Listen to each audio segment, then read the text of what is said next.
पाठीमागच्या वेळेला आपण फ्लिप फ्लॉप पाहिला होता.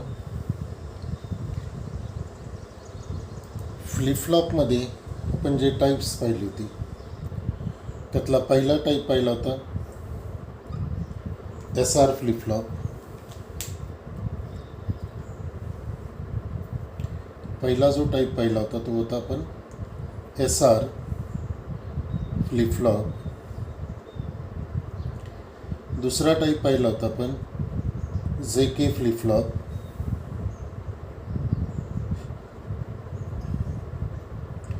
तिसरा टाईप पाहिला होता D फ्लिप फ्लॉप. आणि चौथा टाईप पाहिला होता T फ्लिप फ्लॉप. आता हे जे 4 फ्लिप फ्लॉप होते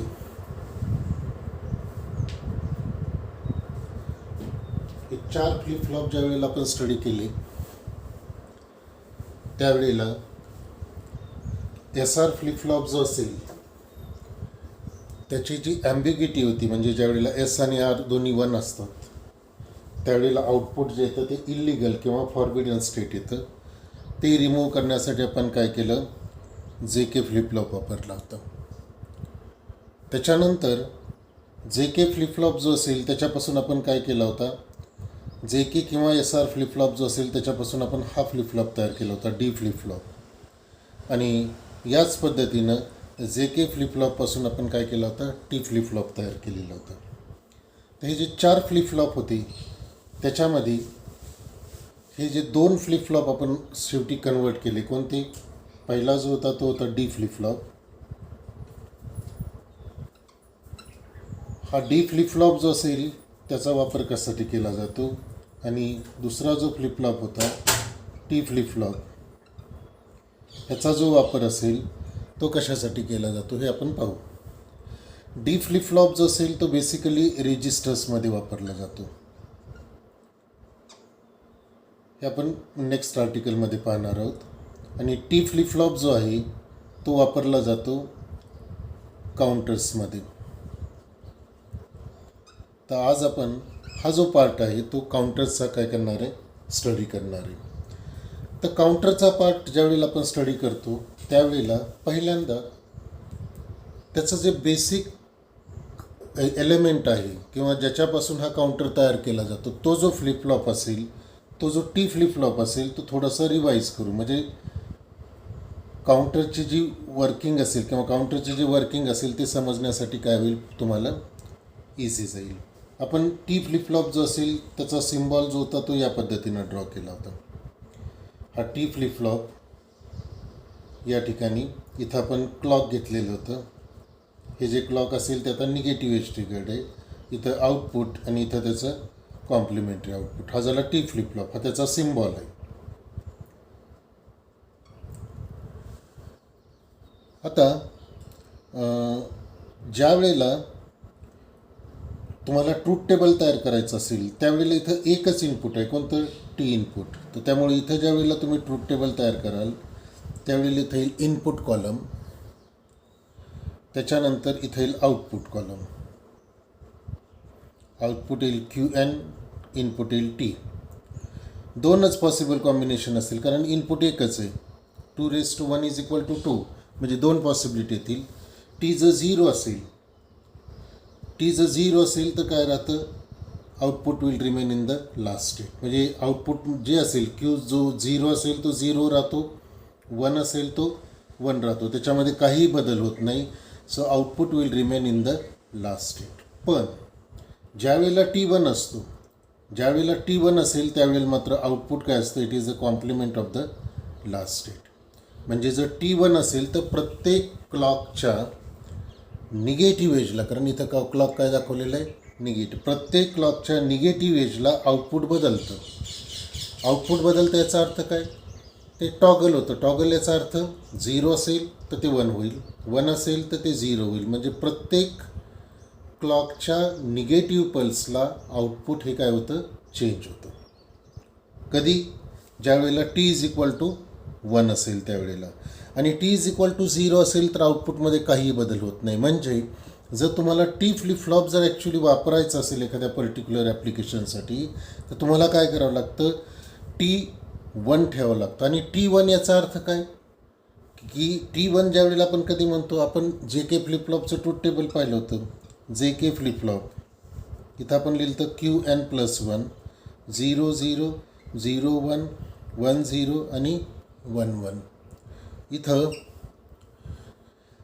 JK 0 0 असेल तर output will remain in the last state. 0 1 असेल तर 0, 1 0 असेल तर 1 आणि 1 1 असेल तर QN बार.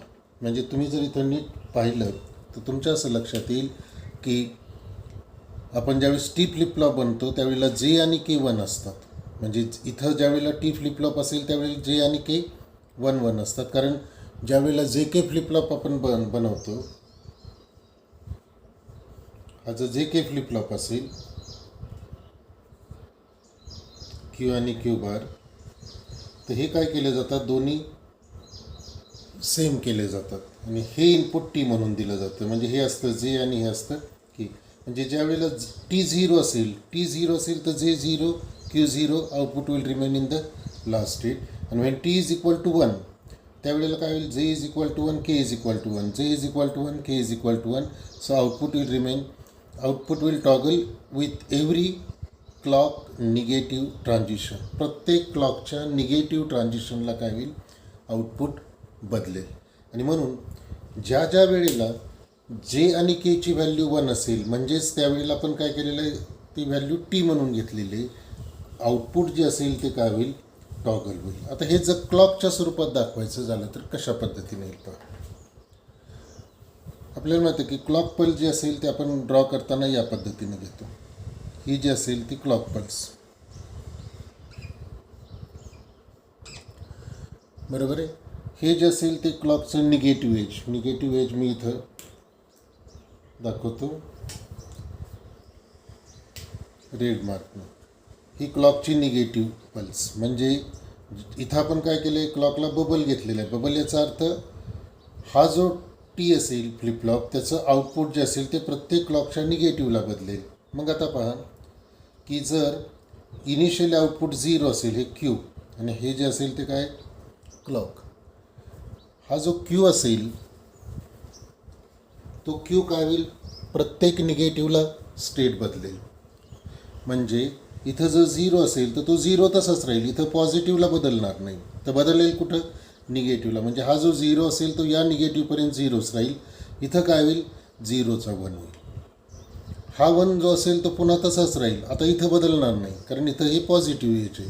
इथं गेल्यानंतर हा काय होईल, या निगेटिव्ह एजला तो बदलेल. म्हणजे पुन्हा 1चा काय होईल, 0 होईल. म्हणजे पुन्हा इथं 0 राहील आणि या परत निगेटिव्ह एजला काय होईल, 0चा 1 राहील. म्हणजे पहा मी अजून एक पल्स काढतो म्हणजे मग आयडिया क्लिअर होईल. ही जी पल्स असेल हिचं हे निगेटिव्ह एज ट्रिगर आहे. हे जे 1 असेल ते इथं तसंच राहील आणि हे जे आउटपुट असेल ते काय होईल, इथं बदलेल. मग आता तुम्ही पहा इथं जर क्लॉक पल्स जर आपण पाहिल्या तर प्रत्येक क्लॉकच्या निगेटिव्हला हे जे आउटपुट असेल ते काय होते, बदलते. म्हणजे 0चं 1 झालं, पुढच्या निगेटिव्हला 1चं 0, पुढच्या निगेटिव्हला 0चं 1, पुढच्या निगेटिव्हला 1चं काय होईल, 0 होईल. आता इथं क्लॉक पल्स किती आहेत पहा, काउंट करा. काउंट करताना आपण नेहमी 0पासून काउंट करतो. 0 1 2 आणि 3. म्हणजे इथं टोटल क्लॉक पल्स किती झाल्या, 4 झाले, बरोबर आहे. क्लॉक म्हणजे आउटपुट जे असेल, क्लॉकच्या 4 पल्स झाल्या. आउटपुट जे असेल ते किती आहेत पहा, पल्स 1, आणि ही जी असेल ती किती असेल, 2. आता ही 1 पल्स म्हणजे कसं, तर हा जो ऑन आणि ऑफ टाईम असतो म्हणजे हा टोटल पिरियड झाला. ही एक पल्स, हा ऑफ टाईम आणि हा ऑन टाईम मिळून ही दुसरी पल्स. म्हणजे इथेही तसंच ऑन आणि ऑफ, इकडचं ऑफ आणि हे ऑन, ही एक पल्स, नंतर ही दुसरी पल्स, नंतर ही तिसरी पल्स आणि चौथी पल्स. अशा टोटल 4 पल्स येतील. त्याला करस्पॉन्डिंग आउटपुटला किती मिळतील, 2 पल्स मिळतील. म्हणजे इनपुटला तुम्ही किती पल्स दिल्या, 4 पल्स दिल्या. म्हणजे इनपुटला पल्स दिलेले आहेत 4, बरोबर आहे. आउटपुटला पल्स मिळालेले आहेत तुम्हाला किती, 2. हे इनपुटच्या पल्स आणि हे आउटपुटच्या पल्स आहेत. म्हणजेच क्लॉक पल्स जो असेल तो काय केला, इथं क्लॉक पल्स जे असेल ते पहा, क्लॉक इनपुटला 4 दिलेले आहेत, आउटपुटला 2च मिळाले. म्हणजे या ठिकाणी जे ऑपरेशन परफॉर्म होतं ते काय होतं, डिव्हाइड बाय 2चं होतं. म्हणजे इनपुट क्लॉक फ्रिक्वेन्सी जी असेल ती काय केली जाते, डिव्हाइड केली जाते डिव्हाइड बाय 2नी. कधी एक फ्लिप फ्लॉप असेल तर, एक फ्लिप फ्लॉप असेल तर तो काय परफॉर्म करतो, डिव्हाइड बाय 2. बरोबर आहे. जर 2 फ्लिप फ्लॉप घेतले तर तो काय परफॉर्म करेल, डिव्हाइड बाय 4. 3 फ्लिप फ्लॉप घेतले तर तो काय करेल, डिव्हाइड बाय 8. म्हणजे थोडक्यामध्ये नंबर ऑफ फ्लिप फ्लॉप जर आपण n घेतले तर हे जी प्रॉपर्टी येईल ती किती येईल, 2n is equal to counts.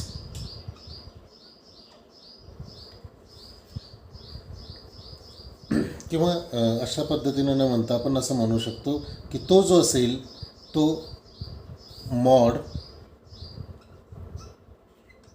किंवा त्याला म्हटलं जातं मॉड्युलस ऑफ अ काउंटर. आता हा काउंटर पार्ट आपण नंतर पाहणार आहे, त्यामुळे हा कन्सेप्ट आपण नंतर घेऊ. फक्त इथे एक लक्षात ठेवा, एक फ्लिप फ्लॉप असेल तर इनपुट क्लॉक फ्रिक्वेन्सी कितीनं डिवाइड होते, 2नी होते. 2 असतील तर इनपुट क्लॉक फ्रिक्वेन्सी कितीनं डिवाइड होते, 4नी होते. 2^2 करायचं. 3 असतील तर 2^3 म्हणजे डिवाइड बाय 8 होते. आणि 4 क्लॉक पल्स असतील तर 2^4 म्हणजे 16नी क्लॉक फ्रिक्वेन्सी काय होते, डिवाइड करते. तर अशा पद्धतीनं हा जो टी फ्लिप फ्लॉप असेल तो काय केला जातो, काउंटर्समध्ये वापरला जातो. तर हे थोडंसं बेसिक कशासाठी घेतलं की ज्यावेळेला तुम्ही काउंटर स्टडी करणार आहे, काउंटर स्टडी करताना या गोष्टी तुम्हाला माहीत असणं आवश्यक आहे की तिथं काय वापरलं जातं, टी फ्लिप फ्लॉप वापरला जातो. टी फ्लिप फ्लॉपमध्ये दोन्ही इनपुट 1-1 असतात. त्यामुळे जर जे के फ्लिप फ्लॉप वापरला तुम्ही तर तिथं J1 घ्यायचा, K1 घ्यायचा. बरोबर आहे. त्यानंतर हे झालं त्याचं truth table.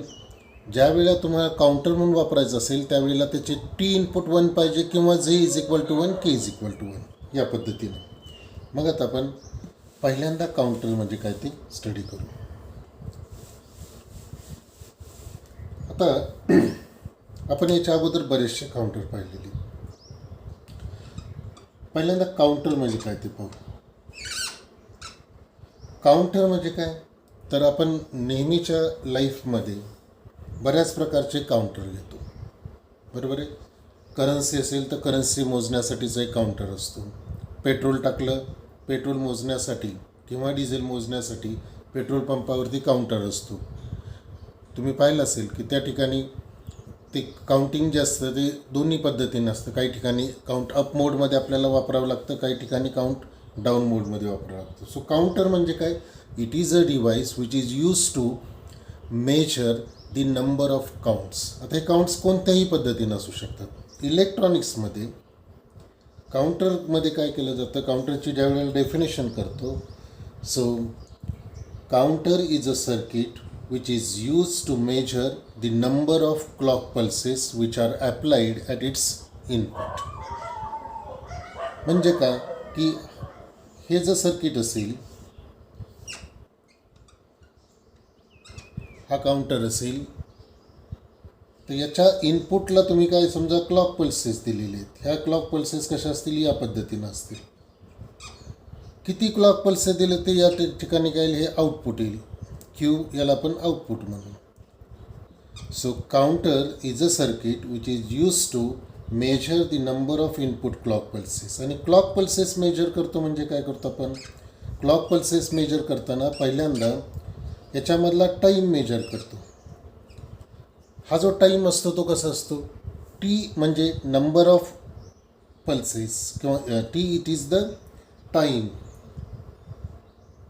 It is the time of a clock pulse. म्हणजे इथं आपण काय करतो, टी जो असेल it is equal to on time plus off time. म्हणजे मी थोडी पल्स मोठी घेतो म्हणजे लक्षात येईल. जर तुम्ही या पद्धतीनं क्लॉक पल्स ड्रॉ केली तर हा जो टाईम असेल it is called as on time, आणि हा जो टाईम असेल त्याला म्हटलं जातो ऑफ टाईम. आणि टोटल टाईम जो असतो तो काय असतो, on time plus off time. हा जो येईल it is called as a period of clock pulse. म्हणजे याला म्हटलं जातं this is called as a period of clock pulse. आणि पिरियड ऑफ क्लॉक पल्स झालं की त्याचा रेसिप्रोकल घेतला, so it will give a frequency. So F is equal to 1/t. Period जो असेल त्याचं युनिट काय येईल, सेकंद येईल. आणि फ्रिक्वेन्सी जे येईल त्याचं युनिट काय येईल, हर्ट्स येईल. तर काउंटर्समध्ये काय करणार आहे आपण, अशा पद्धतीनं सर्किट्स पाहणार आहे की जो काय करेल, काउंट करेल. हा जो काउंट असेल तो काही ठिकाणी आपल्याला अप मोडमध्ये लागतो, काही ठिकाणी तो डाऊन मोडमध्ये लागतो. त्यामुळे आपण दोन्ही पद्धतीचे काउंटर पाहणार आहे, अप काउंटर आणि डाऊन काउंटर. तर हा जो काउंटर असेल तो बेसिकली कशासाठी वापरला जातो, a counter driven by clock can be use to count the number of pulses. म्हणजे नंबर ऑफ पल्सेस जर मोजायचे असतील तर काउंटरचा वापर केला जातो. त्यावेळेला काय करायचं, इनपुटला क्लॉक पल्स द्यायची. Since clock pulses occur at known intervals. आपल्याला माहीत आहे की क्लॉक पल्सेसचा टाईम हा फिक्स्ड असतो, पर्टिक्युलर असतो. So counter can be use as an instrument for measurement of time as well as frequency. म्हणजे काउंटरचा वापर जो असेल तो कशासाठी केला जातो, पिरियड मोजण्यासाठी केला जातो किंवा फ्रिक्वेन्सी मोजण्यासाठी केला जातो. तर ही झाली पहिली डेफिनेशन काउंटरची. काउंटर काय करतो, काउंटर जो असेल it is a device or electronic instrument which is use to count the number of clock pulses which are applied at its input. बरोबर आहे. When you measure the period of the clock pulses, then you can calculate its frequency by using formula f is equal to 1/t. ही झाली definition काउंटरची. मग आता ह्याच्यामध्ये दोन types असतात. So there are basically 2 different types of counters. First is called as asynchronous counter. पहिला जो असेल त्याला म्हटलं जातं asynchronous counter and second is called as synchronous counter.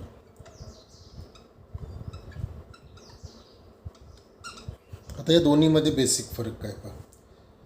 Asynchronous जो असेल त्याला दुसरं नाव आहे रिपल काउंटर. आणि हा जो सिंक्रोनस आहे त्याला म्हटलं जातं पॅरलल काउंटर, किंवा याला आणखी एक नाव आहे, it is also called as a serial counter. Asynchronous त्याचंच नाव आहे, रिपल त्याचंच नाव आहे, सिरियल. तिन्ही जे वर्ड्स आहेत ते सिमिलर आहेत. सिरियल काउंटर म्हणजेच रिपल काउंटर, रिपल काउंटर म्हणजेच असिंक्रोनस काउंटर. तर हा झाला पहिला टाईप कशाचा, असिंक्रोनस काउंटरचा. आणि दुसरा जो टाईप आहे तो आहे सिंक्रोनस काउंटर, त्याला म्हणतात पॅरलल काउंटर. आता पॅरलल काउंटर आणि सिंक्रोनस काउंटर याच्यामध्ये बेसिक डिफरन्स काय तो आता आपण पाहू. The ripple counter is a simple, it is a simple and straight forward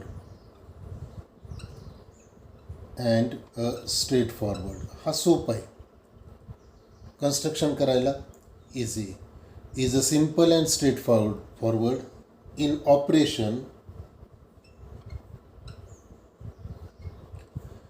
operation. हा जो असेल पॅरलल काउंटर तो मात्र इट इज अ कॉम्प्लिकेटेड, आपण त्याला शब्द वापरू कॉम्प्लिकेटेड. म्हणजे हा समजायला सोपा आहे आणि त्याचं ऑपरेशन जे आहे ते सिम्पल असतं. इथं मात्र त्याचं जे ऑपरेशन असेल ते काय राहतं, कॉम्प्लिकेटेड राहतं. हा पहिला पॉईंट आपण म्हणू शकतो. सेकंड पॉईंट जो असेल असिंक्रोनसमध्ये इट रिक्वायर्स अ मिनिमम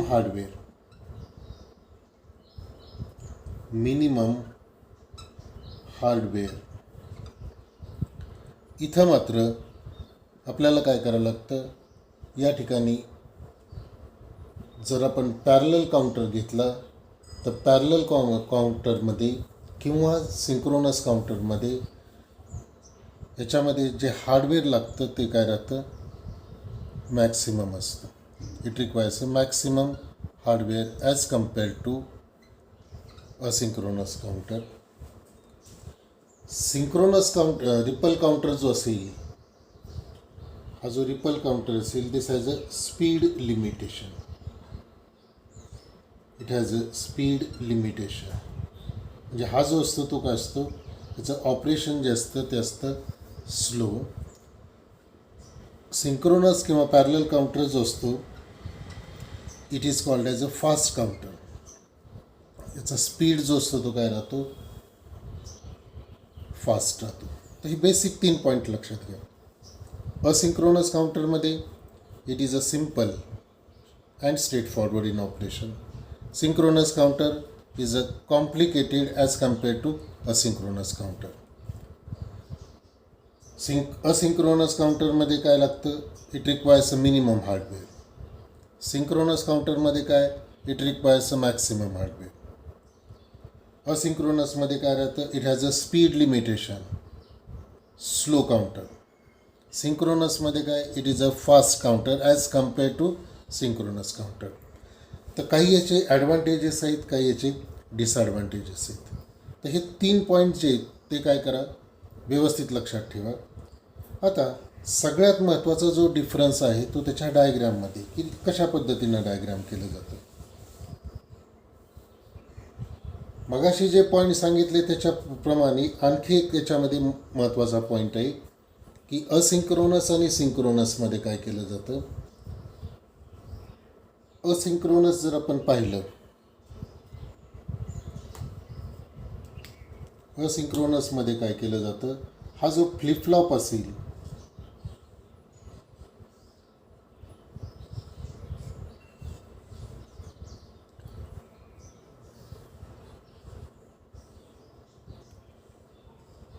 हा फ्लिपफ्लॉप आहे, आपण कुठलाही घेऊ, हा जे के घेऊ किंवा टी घेऊ. तर क्लॉक जे असेल, बरोबर आहे, हे जे क्लॉक असेल या ठिकाणी दिलेलं system clock is applied to first flip flop. आपण याला म्हणू ए, बी आणि सी, हे 3 फ्लिपफ्लॉप आहेत. सिस्टीम क्लॉक दिलेलं असतं एला, याचं जे आउटपुट असतं it is output for next clock pulse. म्हणजे सिस्टीम क्लॉक दिलेलं आहे एला, पहिल्या फ्लिपफ्लॉपला. फर्स्ट फ्लिपफ्लॉपचं जे आउटपुट असेल ते सेकंड फ्लिपफ्लॉपच्या क्लॉकला, सेकंड फ्लिपफ्लॉपचं जे आउटपुट असेल ते थर्ड फ्लिपफ्लॉपच्या क्लॉकला दिलेलं असतं. कशामध्ये, असिंक्रोनसमध्ये. सिंक्रोनसमध्ये काय करतात, सिंक्रोनसमध्ये हे जे असेल ते या पद्धतीनं असतं.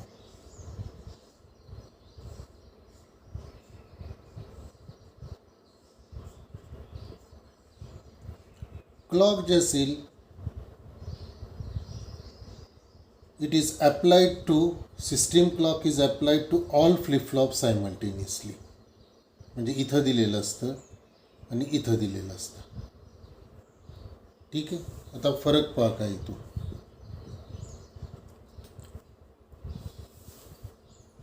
In asynchronous counter, system clock is applied to first flip flop only. Output of the first flip flop is given to the clock pulse of the next flip flop. Output of the second flip flop is applied to the clock pulse of the third flip flop. म्हणजे थोडक्यात काय की each flip flop is triggered by its previous flip-flop. म्हणजे प्रत्येक flip-flop काय केला जातो, त्याच्या पाठीमागचा जो फ्लिपफ्लॉप असेल त्यांनी ट्रिगर केला जातो आणि क्लॉक पल्स जे असेल ते फक्त एकालाच दिलेली असते. सिंक्रोनस किंवा पॅरललमध्ये काय केलेलं आहे की clock pulse is applied simultaneously to each clock pulse. आणि म्हणून इथं काय होतं पहा, इन्फॉर्मेशन जे असेल it is transferred from A to B to C. आणि आपण जसं म्हटलं की the propagation delay time of each flip-flop. Propagation delay time म्हणजे काय, when you apply input there is change in output, so the time required to change the output when input changes. Input बदलल्यानंतर output बदलण्यासाठीचा जो वेळ लागतो त्याला propagation delay time म्हणायचं flip फ्लॉपचं. जर आपण असं म्हटलं की याचा 10 नॅनो सेकंद असेल, याचा 10 नॅनो सेकंद असेल, याचा 10 नॅनो सेकंद असेल, तर ही इन्फॉर्मेशन जी असेल एकडून सीकडे जाताना हा जो टाईम असतो तो काय होतो, ॲड होतो. So it is a cumulative time. So it will required 30 nano सेकंद. पॅरललमध्ये काय होतं, पॅरललमध्ये याचा येईल 10 नॅनो सेकंद, याचा 10 नॅनो सेकंद आणि याचा 10 nano second. But clock is applied simultaneously to each flip flop. So output will required only 10 nano second to change. म्हणजे आउटपुट बदलण्यासाठी फक्त इथं 10 नॅनो सेकंद लागतात, इथं मात्र 30 नॅनो सेकंद लागतात. कारण का, तर ही जी इन्फॉर्मेशन असेल ही इन्फॉर्मेशन पास होण्यासाठी काही वेळ लागतो. इथं मात्र इन्फॉर्मेशन काय केली जाते, it is simultaneously transfer to each clock pulse. कारण इथं क्लॉक काय केले, प्रत्येक फ्लिप फ्लॉपला सायमल्टेनियस अप्लाय केले. इथं मात्र तसं नाही. आणि म्हणून हा जो रिपल काउंटर असेल किंवा असिंक्रोनस काउंटर असेल तो काय असतो, स्लो असतो as compare to asynchronous counter. आता याला रिपल काउंटर काय म्हटले, तर इथं पहा इन्फॉर्मेशन कशी पास होती, पहिल्यांदा एला जाईल. म्हणजे हा जर ही इन्फॉर्मेशन असेल so it will received by flip flop A. Then it is transfer to B. म्हणजे नंतर ती काय केली जाईल, it is transfer to B. Then it is transfer to C. Then it is transfer to C. म्हणजे पाण्यामध्ये ज्यावेळेला ripple तयार होतात त्यावेळेला डिस्टर्बन्स जो असेल तो सेंटरला तयार होईल. Then it is transfer to the next pulse म्हणू आपण त्याला किंवा डिस्टर्बन्स म्हणू. ही डिस्टर्बन्स कशी ट्रान्सफर होती, ईकडून बीकडं, बीकडून सीकडं आणि सीकडून डीकडं. म्हणजेच इन्फॉर्मेशन ही सायमल्टेनियसनं ट्रान्सफर होतात. ती काय होती, वॉटर रिपल ज्या पद्धतीनं डिस्टर्बन्स डिस्टर्बन्स ट्रान्सफर करतात त्या पद्धतीनं होतात. आणि म्हणून या काउंटरला काय म्हटलेलं आहे, ripple counter. So this is the basic difference between synchronous and asynchronous counter. सगळ्यात महत्त्वाचा मुद्दा हा आहे की असिंक्रोनसमध्ये क्लॉक पल्स जी असेल ती फक्त पहिल्या फ्लिप फ्लॉपला दिली जाते. Output of the flip flop is given as a clock pulse of the next flip flop. अशा पद्धतीनं काय केलं जातं, ही इन्फॉर्मेशन ट्रान्सफर केली जाते. In synchronous counter clock is applied to every flip flop simultaneously. आणि म्हणून हा जो फ्लिप फ्लॉप असतो तो काय होतो, फास्ट. आणि इथं मात्र काय होतं, प्रत्येक फ्लिप फ्लॉपचा क्युम्युलेटिव्ह टाईम ॲड होतो आणि त्यामुळं स्पीड जो असेल तो काय होतो, कमी होतो. इथं आणखी एक पॉईंट्स मगाशी आपण सांगितलं होतं की हार्डवेअरचा जो संबंध आहे, हार्डवेअर असिंक्रोनसला काय राहतं, मिनिमम राहतं. इथं काय करतो आपण, it is maximum as compare to ripple counter और असिंक्रोनस काउंटर. त्यामुळं हा जो असतो याचा हार्डवेअर मिनिमम असल्यामुळं this is a cheap in cost. आणि हा जो असेल so it is a costly as compare to the asynchronous counter. आता हे वापरताना काय केले जातात पहा, काही ठिकाणी तुम्हाला दोन्ही वापरावे लागतात. काही वेळेला तुम्ही असिंक्रोनस काउंटर वापरू शकता, काही वेळेला तुम्ही सिंक्रोनस वापरू शकता किंवा काही वेळेला त्याचे कॉम्बिनेशन्स वापरू शकता. काउंटर जो असेल कुठलंही असो, असिंक्रोनस असो किंवा सिंक्रोनस असेल, it can be use in 2 modes, up mode आणि दुसरा जो असेल तो काय असेल, डाऊन मोड. अप मोड याचा अर्थ काय, it will count from 0 to 9 and then 0. Down mode याचा अर्थ काय, it will count from 9 to 0 and then it again goes 9. म्हणजे इथं अप मोड जर घेतला तर तो 0, 1, 2, 3 असं करत करत कितीला जाईल, 9ला जाईल आणि पुन्हा काय होईल, तो 0 होईल. डाऊनला काय होईल, तो डाऊनला इनिशियली तो 9 असेल, नंतर तो काय होईल 8, 7, 6 असं करत करत किती येईल, 1, 0 आणि पुन्हा 9. तर हे दोन्ही मोड्स आपल्याला वापरावं लागतात. जर रॉकेट लॉन्च करायचं असेल तर तुम्हाला काय करावं लागतं, डाऊन मोड वापरावं लागतो. किंवा एखादं भाषण तुम्ही रेकॉर्ड करत असाल तर ते रेकॉर्ड करताना 5 मिनिटाचा जो स्लॉट दिलेला असेल तर जिथून स्टार्ट करणार तिथं डायरेक्टली पहिल्यांदा 5 मिनिट येईल, नंतर तो काय होईल, डाऊन मोडमध्ये 1-1 सेकंदाने किंवा 1-1 मिनिटांनी तो काय करेल, काउंट डाऊन करेल. अप काउंटरमध्ये, करन्सी मीटरमध्ये तुम्ही अप मोडमध्ये वापरू शकता. पेट्रोल पंपावरती गेला तर तो जो काउंटर असतो तो कुठला असतो, अप मोडमध्ये असतो. तर अशा पद्धतीनं काउंटर जो असेल तो दोन्ही पद्धतीनं वापरतात, अप मोड किंवा डाऊन मोडमध्ये. आपण इथं शिकणार आहोत दोन्ही प्रकारचे काउंटर पाहणार आहे तुमच्या TYच्या सिलेबसमध्ये. अप काउंटर पाहणार आहे आणि डाऊन काउंटर पाहणार आहे. म्हणजे रिपल किंवा असिंक्रोनस काउंटर पाहणार आहे आणि सिंक्रोनस किंवा पॅरलल काउंटर पाहणार आहे, दोन्ही मोडमध्ये, अप आणि डाऊन मोडमध्ये. आपण नेक्स्ट लेक्चरमध्ये हे काउंटर्स सुरू करू. त्यातला पहिला जो पार्ट आहे असिंक्रोनस काउंटर तो नेक्स्ट लेक्चरला आपण पाहणार.